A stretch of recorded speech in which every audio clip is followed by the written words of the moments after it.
Welcome to Honeybee, real stories of love, lies, and betrayal, where every truth stings. Let's begin. My name is Harold, and over time I've learned that not all lies come with warning signs. Sometimes they're disguised as harmless fun, wrapped up as jokes. People will say something shocking, then the second they see your reaction, they'll laugh and brush it off as a prank. But here's the truth. Just because someone calls it a joke doesn't mean it's funny. In fact, certain pranks reveal exactly what someone truly thinks of you. I discovered that the hard way, on what was meant to be the happiest day of my life. Surrounded by family, friends, and the people who mattered most, my fiancée pulled a stunt that shattered everything. At that moment, I faced a choice: laugh along and pretend it was fine, or walk away for good. Keep watching, because this is what happens when someone crosses a line they never should. This is about learning when it's time to stand your ground and leave. I had been with a woman named, and for a little over a year. At the time, I genuinely believed she was the one. Sure, we had the occasional arguments, but nothing out of the ordinary. If you'd asked me back then, I would have told you she was everything I wanted in a partner. I felt like we connected on a level that most people never get to experience. I loved her deeply, so much that her flaws seemed small and unimportant. To me, love meant accepting someone fully, imperfections included. When I proposed, it wasn't on a whim or just because the moment felt right. I had thought it through carefully. I wanted her in my future, and I was ready to commit. When she said yes, it felt like stepping into a brand new chapter of my life, one I had prepared myself for. I wasn't someone who believed in dragging out an engagement for years. To me, if you know you want to marry someone, why wait? So almost immediately we started planning. I wanted her as my wife as soon as possible, and she seemed just as excited. At least, that's what I thought. As the big day drew near, I felt two emotions fighting inside me: excitement and nervousness. On one hand, I was thrilled. I pictured us building a life together, growing old side by side. That's all I wanted. But beneath that excitement, there was a wave of nervous energy. Marriage isn't temporary, it's permanent. I wasn't entering it with the mindset of backing out when things got hard. I was committed for life.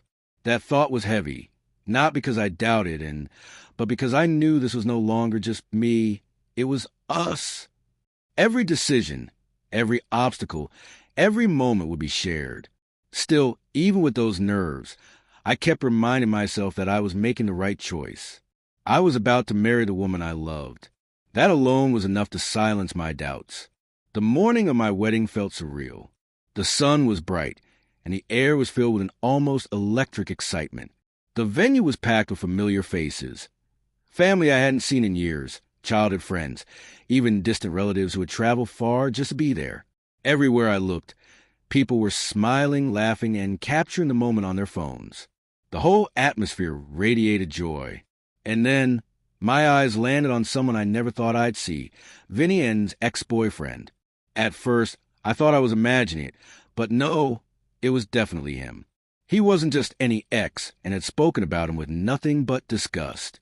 She called him toxic, selfish, and a mistake she regretted. She even laughed about how much time she wasted with him. So, why in the world was he here? I tried to make sense of it, and had never mentioned inviting him. We had gone over the guest list together many times, cutting it down for budget reasons. Some of my own family didn't make the final list, yet somehow Vinny did. Emotions bubbled up inside me, but I forced myself to stay calm. This was my wedding day, the last place for me to lose control. Whatever this was, I told myself I'd handle it later. The ceremony began. The music played softly, and I stood at the altar, my heart pounding. Then I saw her walking down the aisle with her father. She looked stunning, exactly the way I always imagined. For a brief moment, everything felt right again. This was supposed to be the start of forever. The ceremony went as planned. The officiant spoke, the guests listened, and I felt the weight of the moment pressing down on me. Then, right before we exchanged vows and did something unexpected, she reached for the microphone. At first, I thought she was about to say something sweet, maybe thank the guests or share a heartfelt message. But I couldn't have been more wrong. Before we continue, she said, I just want to acknowledge the love of my life. Vinny. The room froze. Silence fell. Some guests let out nervous chuckles, unsure if this was supposed to be a joke. Others shifted uncomfortably in their seats. My family looked completely stunned. I turned to Anne, searching her face for some kind of explanation, but her expression told me she meant every word. I didn't need to search for Vinny. He was right there, grinning smugly. Then, just as I was trying to process what had happened, Anne laughed and waved it off. "Relax," she said. "It's just a prank." A prank. That's what she called it. I stared at her, a flood of emotions crashing inside me. How could I marry someone who thought this was funny? Did she realize how humiliating this was? I was about to devote my life to her, and she turned it into a joke. Some guests were clearly uncomfortable, others amused, waiting to see how I'd react, and smiled, expecting me to laugh along, to brush it off like nothing. I took a deep breath, looked her in the eye, and said, "Well, since we're doing pranks, here's mine. I'm calling off this wedding." The room went dead silent. The laughter vanished, and smile collapsed in an instant. People whispered in shock, unsure if they'd heard me correctly. The officiant stood frozen, waiting for direction, but there was nothing left to do. I had made my choice. Without waiting for Anne's response, I turned and walked out. Behind me, chaos erupted, some guests whispering, some angry, some almost supportive. I caught fragments as I left. Did he just leave? Serves her right. He's being dramatic. Then came Anne's footsteps, her heels clacking as she chased after me. "Harold, wait! Please!" Her voice cracked with desperation. I didn't stop. I was too angry, too humiliated. It was a joke. "Please don't do this," she begged. Maybe if it had been in private, followed by an immediate apology, I could have seen it differently. But in front of everyone on our wedding day? No, I wasn't laughing. She caught up to me at the doors, grabbing my arm, tears streaming down her face. "Please, Harold, just listen. I didn't mean it that way." I pulled my arm free and kept moving. I got into my car, and even as I drove away, I could hear her calling my name. That was it. I was done. On the drive home, my phone wouldn't stop buzzing. Call after call. And her mom, her sister, even our mutual friends. Then came the text. At first, she was apologizing. "Harold, pick up? It was just a joke. You know I love you." But soon her tone shifted. "I can't believe you embarrassed me like that. How could you walk out?" Then back to pleading again. "I swear I didn't mean it. Please talk to me." I didn't reply. Not once. Her family tried to. Her mom left a voicemail, gentle and sugar-coated. "Sweetheart, this is just a misunderstanding. And loves you. Call me back." Her sister tried guilt-tripping. "Do you really want to throw it all away over one mistake?" Even her dad, who barely spoke to me before, chimed in, "Be a man, Harold. Work this out."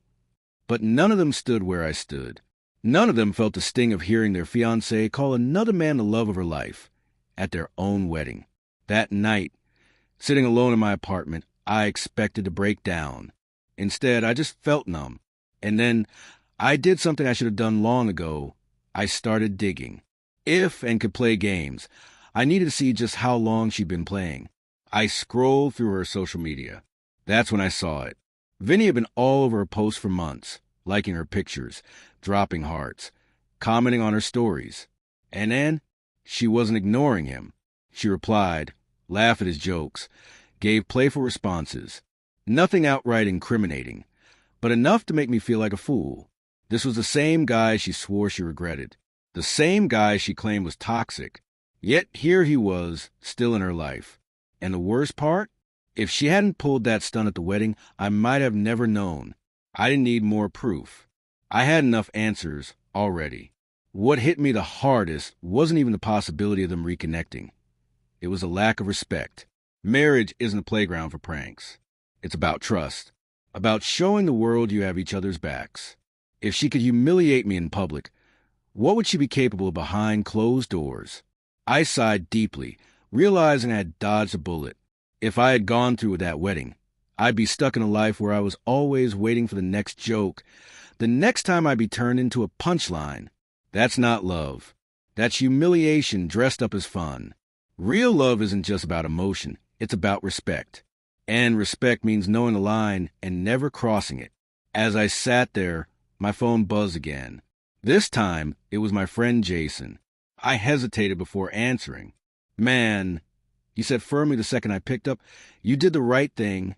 I didn't need anyone to justify my choice, but hearing it from someone I trusted made it even clearer. Walking away saved me, my peace, my dignity, and my future. So, here are the 2 lessons I want to leave you with. First, love without respect is just an illusion. You can pour your heart into someone, believe in them completely, and give them everything you've got. But if they don't respect you, your dignity, your feelings, your presence, then that love isn't real. It's an illusion you built, hoping it'll be enough. But it never is. Love without respect is like a house with no foundation. It might look strong, but the first storm will bring it crashing down. That's exactly what happened to me. Second, if your partner humiliates you and hides behind "it's just a joke," you don't need a wedding, you need an exit. Disrespect wrapped in laughter is still disrespect. If someone truly cares about you, they won't make you question their love, your future, or your worth. A wedding isn't a joke. A marriage isn't a game. If you ever find yourself treated like the punchline instead of partner, don't waste time trying to fix it. Walk away. Now, I want to hear from you.